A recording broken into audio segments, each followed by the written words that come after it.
The earth shook and spit liquid fire and the heat like you've never seen before. But it's too upsetting to talk about. Last time we left off, I was very upset because of the tree, and we're continuing this on. Like I said, taking this one step at a time in bite sizes. Littlefoot tried his best to push a tree that would not move, and somehow Sarah, by just hitting it, was able to take the tree out of its root, and also have the roots just standing in midair so they could cross. This is fine. I'm okay with the events that are unfolding currently. Despite the fact that physics just gets more crazy each and every movie that happens, let's continue with the journey. They're like, oh my god, look at what's happened. The tree is perfect. I know Sarah doesn't look like this because she bonked her head. I know she looks like this because she is also freaking confused as to how that tree fell down. I can't stand them sometimes. Do you also notice... I'm going insane already. Do you also notice how every time the tree does fall, it's like double the size it was before? Look at how much space. First of all, the roots were hanging in thin air before. Second of all, when we looked at how the tree was, how far the chasm was compared to Littlefoot and his friends, and how big the tree was, the tree, if it had fallen from this establishing shot angle, would not have been enough to cover the ground that it was on. The very thin tip of it would have been just barely enough. But now somehow the chasm is much smaller and the tree is larger and longer, and there's room to spare. I like how nobody ever tests this either to see if the tree is steady. They just assume, oh, because it's there, let's just start walking across it like idiots. Petrie looks so large right now. Sarah, I know you're confused, boo. So am I. Another thing that I didn't consider until I was thinking about it, because this part made me so angry. For like 3 hours after I watched it, I was livid. And as I said, I am watching this and reacting to it immediately. All the others, I watched it before, and then I watched it over before giving my review. These parts, as I am watching it, maybe that's why it's harder for me to do longer videos, because as I am watching it, I am making my reaction and my review based on my experience and the stuff we're seeing in these movies.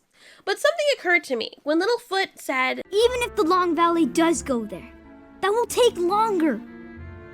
We've got to cross now. Yeah, when he said that, I didn't even think of this. What if there wasn't a tree there? Would you have just stayed there wasting your freaking time saying that you need to cross now, and like a sim that does not know the instruction that you've given it and it just keeps standing there and dropping hot shit on its feet and pissing in its spot? You would have just stayed there saying, we gotta get across now. 12 hours later, we gotta get across now. What are we gonna do? My dad needs us. There's another way we can cross. But we gotta go this way, it's the shortest way. Littlefoot, we've been standing here for like 45 minutes. But it's the shortest way. If we had taken my long way around, we would have been across already. But that's the long way. This is the shortest way, Sarah.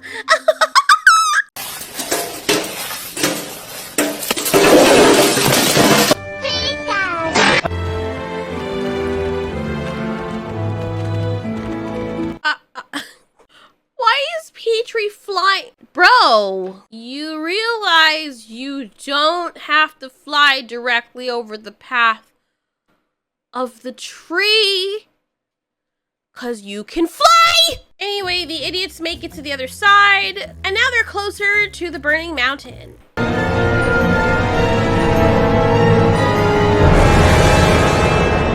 They like those shots so the audience can see how far they've come with the visuals, and I find it very impressive that they've come this far. And yet, they can't get Sarah's eyelids right. But that's the land of the featherhead sharp teeth. Everyone knows what feathers are now. Sarah tells Littlefoot she thinks that we should go back and try the Long Valley, because that makes sense. As brave as Sarah is, she has the common sense to know that it makes more sense to go someplace that's not as treacherous. But this way's the fastest. I feel like slapping him with a wet rag. Seriously. Don't you want to get to your father alive, you freaking idiot? No. If we go around, we may be too late to help my dad. Why does he look so fucking stupid? I seriously can't stand Littlefoot. Look, I know that he's just a character, but oh god, I hate him. At this point, Petrie's better than him, I swear to God. Like, where has his brain gone? Did it fall out of your ass? First of all, when you were across the crevasse, you didn't have a way to get there. What if the tree wasn't there, right? Oh, we need to find a way across. How would you have found a way across, Littlefoot? Huh? How would you have found a way across? There are feathered head sharp teeth here that if you go to and have to get chased by them and walk all stealthily and quiet, it's gonna take more time than you actually walking with conviction to your area where there's no danger and you can get to your dad faster because you don't have to worry about hiding from sharp teeth or them chasing you, Littlefoot. Oh my god, this character's so dumb. Fucking hell. If we get eaten, we won't help him either. When Ducky turns around to ask Spike what he thinks about Elvis, everyone discovers that, once again, Spike is gone. Spike is another character that I cannot stand in this franchise. At first, he was just like a fly on the wall, and now he's becoming a cockroach on the floor. Everyone, you could tell, has headed up to here with his nonsense. Then they discover that he's actually by a stinky place, eating stinky plants. I get that you like food, bro, but you can't just leave. You're old enough to understand that you have to tell the others where you're going. He always walks off by himself to go eat. And I hope that one of these days, it's probably not going to happen, but it would be so funny if one of these days he walked off by himself and got a chunk taken out of him. Let's see how much you like food then, to the point where you can't even tell your friends, hey, I'm hungry and I can smell some food over there. Can I go take a quick bite? He doesn't have to talk in the English language to convey that. He's done that before, and he can even talk to Ducky. Tell your sister. Spike, we don't have time for this. My dad needs me. No more food stops, okay? Fucking mother bloody fuck bitch! Bloody He said F your dad. Why do you even bother coming along if he doesn't care? I get he just follows everybody else, but seriously, they make him like he doesn't have a brain or something. And we know he does, because we've seen him use it before. He can understand what they're saying. He's just freaking selfish. And don't give me the, oh, he doesn't know what he's doing. Yes, he does. Watch the other movies. He knows damn well what he's doing. So everyone's like, why are you eating stinkweed? And then they get the idea to put it on themselves. And can you guess why Littlefoot's laughing in this scene right now? I mean, seriously, everything that they do to cause them to put on more time on their journey to go save his dad is time they would have avoided wasting had they taken Sarah's route. Just keeping that out there. Will work. I think this plan can work. Yeah, because you're always right.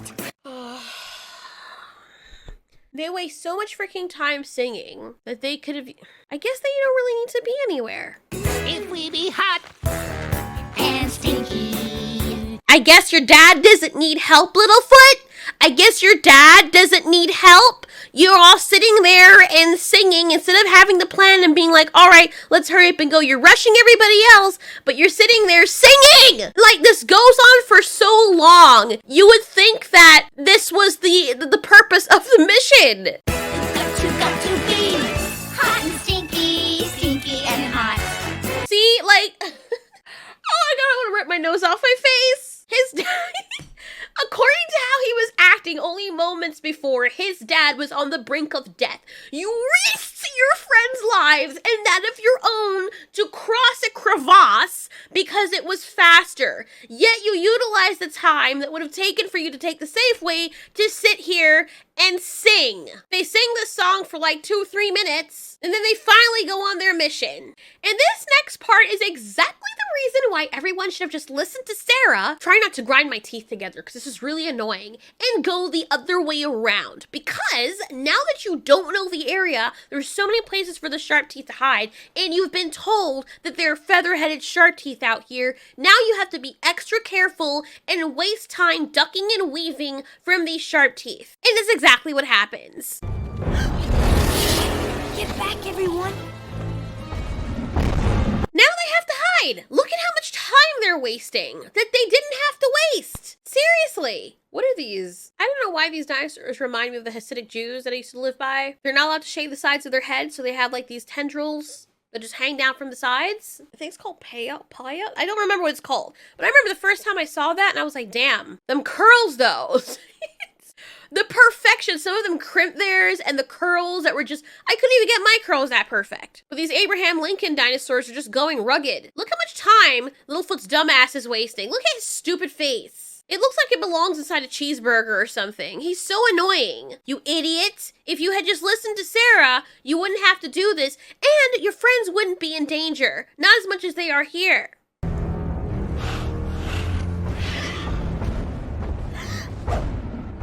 They're still hiding. Look at all that time they wasted. Not just the time wasting from singing, but wasting from hiding. Then they find water, and they're like, oh my god, we gotta stop the drink. And Littlefoot's like, guys, we gotta hurry. Then he's like, I guess I could get some water. So they do the stupid cartoon sound effects, and Littlefoot falls, and his stinkweed falls off, and everyone's like, I want to swim too. Then they all get in, and Littlefoot just forgets about his father. He's all having fun with them, like, yay! Let's forget about the stinkweed coming off our bodies because we're dumb. Let's forget that my father really needs us because we're dumb. He just sits there, and it looks like they've been there for like 5-10 minutes, wasting time. Guess your father doesn't really need help, does he, Littlefoot? Then the dinosaurs can smell them because they have such amazing smells that the minute the stinkweed comes off of them in the water, they can smell them, which doesn't make any sense to me. Littlefoot and his friends have to waste time running away from these creatures that they could have spent going the saved way and getting to his father. They would have reached already, but see, now they're wasting all of this time. I swear to God, I cannot stand Littlefoot. All this time wasted. And then they're at the end of a cliff. Another cliff. Thank goodness there's not a tree that they're going to have to use because there's nothing for it to lay up against on the other side. But then look at this. I can't take this anymore. This vine wasn't here before. They're like, we have nothing we can do. We're at the edge. These big sharp teeth are coming after us. And you know, what are we gonna do? Oh, looky here. What spawned all of a sudden that wasn't there before. In the other shots, when they are running up the area and the sharp teeth are right on them, nobody sees any vines. Look where they are. Look, they even give you an establishing shot. Oh my God. They give you an establishing shot. Do you see any vines behind them? They are dead to rights. I actually was like, okay, now this is getting good because I'd like to see how they get out of this.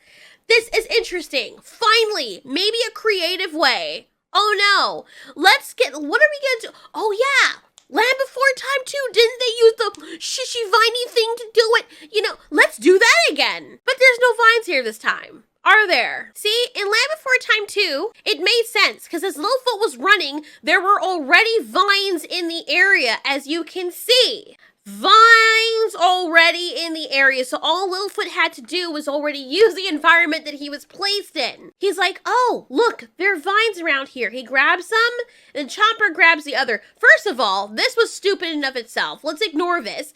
But Chomper being as small as he was, when he pulled and the sharp tooth tripped, there is no way his body weight, or even Littlefoot's body weight, the eye, would have been able to sustain this. Unless they wrapped the tree around like twice. Unless they had wrapped around the base of the tree. It made no freaking sense. But at least the vine was already in the environment. I'm sorry, but do you see any vine around here, bro? I don't see any vine around here. I don't. They made a point to show us that. And now look how tiny Petrie is. Remember how big he was in one of the other scenes? Look how tiny he is now compared to Ducky. Oh my God. I'm so done with this movie. They're like, what are we gonna do? They haven't moved. They're looking around, wondering what they're gonna do. And Littlefoot walks like a few paces. Oh my God! How in the fuck? All of a sudden now, there's a vine there that wasn't there before. Holy macaroni. Hey guys, I got an idea. This is what we're gonna do. And I like how the vine is there, right? And it's laid so neatly across. It's not even bunched up in the corner or wrapped around a tree, so they have to actually look and work. It's like a god from above just literally dropped it there and laid it out in exactly the same position it needs to be so that the sharp teeth can trip over it when it wasn't there before. Because this laziness and lack of creativity is just what we're working with now, because why not, right? So they do the whole thing where they set up the stupid vine that came out of nowhere, especially when you consider in the establishing shot before it showed the same shot or similar shot to this and there was nothing in the way. Then they lure the sharp teeth over there and the sharp tooth just happens to walk slow enough so that the plan can work. It takes its steps shallow enough so that... Holy crap, man. Wow.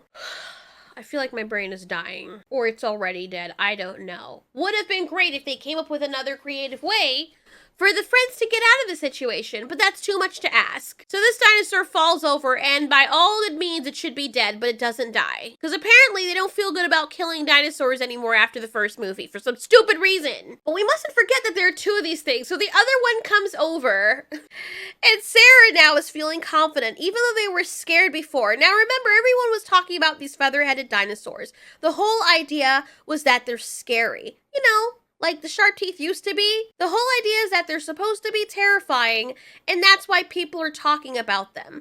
Instead, I don't know why they make all the sharp teeth in these movies look as though they're stupid. Like the carnivores are dumb. I understand mainstream media makes the herbivores often look like that, but why do you have to make them so easy to be defeated, even though they're big sharp teeth? They showed us this new dinosaur that looks very familiar. I can't remember which dinosaur it is. I'm guessing you guys will tell me, but oh my god, I would expect that when we get a new dinosaur like this, we would be like, wow, this is awesome. Let's see what it can do. And it's just as stupid as the rest of the dinosaurs are. And somebody did say this in the last video. It seems as though dinosaurs that have feathers are seen as more stupid and Looney Tune-ish. For some reason, I don't know what the feathers do to them, but it makes them even more stupid. So now that this dinosaur is here, Sarah all of a sudden is brave and is like, ooh, let me get these rocks. And then they perfectly fly, like, at the speed of freaking sound, like they're bullets being launched at this thing's face, and this thing that's towering over Sarah flies away like she hit it with a freaking missile. And how did she know? Why did she do that for the other one? How did she know that those were gonna buckle? Why is it everything that she hits in this movie doesn't seem to do anything, but then it's like she gained some Superman superhero power that when she hits stuff with her horn, it has the projectile momentum of a freaking nuclear warhead. Oh my god. I can't even. I can't. Look at their dumbass faces. Oh god have mercy. I gotta take another break. Gotta take another break. My shoulders are tensing up. This is too much. They didn't even try with this movie. They did not even try. Like, at this point, they're like, these movies are so dumb. We can just put the bare bones inside of them and we'll still get money. Thanks so much for watching. This has been Ultiori. You ask, we answer.